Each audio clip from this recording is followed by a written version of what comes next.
पटना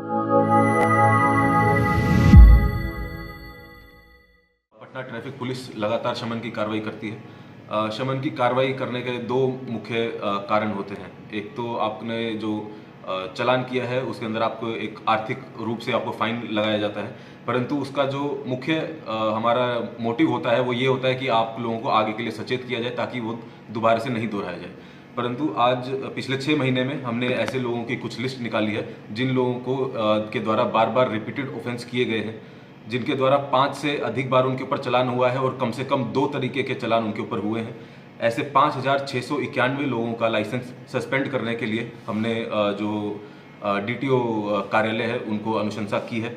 साथ ही साथ ऐसे भी कुछ लोग हैं जिनके ऊपर 20 से भी अधिक चालान हुए पिछले 6 महीने में, उनका हमने लाइसेंस कैंसिल करने का प्रस्ताव भेज दिया है। इससे यह प्रतीत होता है कि ऐसे लोगों को जो लाइसेंस मिला हुआ है वो उस लाइसेंस को होल्ड करने के लायक नहीं है। यदि ज़्यादा दिन तक वे सड़क पे अपनी गाड़ी को लेकर के चलते हैं तो वे अपनी ही जान के साथ साथ दूसरे की जान भी जोखिम में डाल रहे हैं। तो इसीलिए हमने डीटीओ कार्यालय को उनका लाइसेंस कैंसिल या सस्पेंड करने की अनुशंसा कर दी है।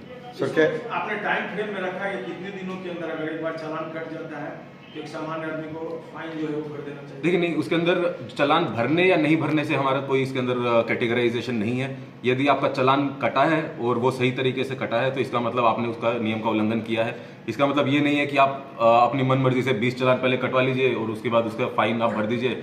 अगर आपका 20 चालान हुआ है, आपने वो भर भी दिया है, इससे यही प्रतीत होता है कि आपको गाड़ी चलानी नहीं आती है, आप जो लाइसेंस है उसको होल्ड करने के योग्य नहीं है। इसलिए हमने आपका लाइसेंस कैंसिल या सस्पेंड करने के लिए भेज दिया। मतलब अगर चालान भर भी दिया तो भी लाइसेंस कैंसिल? बिल्कुल बिल्कुल बिल्कुल।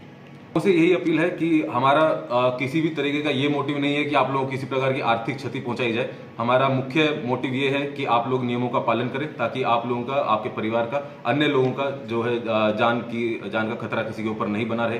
तो आप नियमों का पालन करिए, अच्छे से अपने रोड्स जो भी सिविल एमिनिटीज है उसका यूज करिए, परंतु अपनी राइट्स को एक लिमिट में रखिए ताकि दूसरे लोगों के भी राइट्स जो है वो बनी रहे। देखिए, उसके अंदर जो डीटीओ कार्यालय है वो आगे इसके अंदर एक्शन लेता है। उसके अंदर अलग अलग प्रोसीजर है।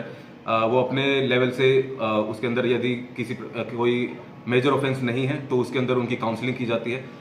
अगर सस्पेंड हो जाता है तो उनको अगले 6 महीने के बाद दोबारा से अप्लाई करने का, दोबारा से टेस्ट दे करके अप्लाई करने का एक प्रोविजन है। तो वो हमने डीटीओ कार्यालय के ऊपर छोड़ा है कि वो किस तरह से प्रोसीजर फॉलो करता है। अगर कैंसिल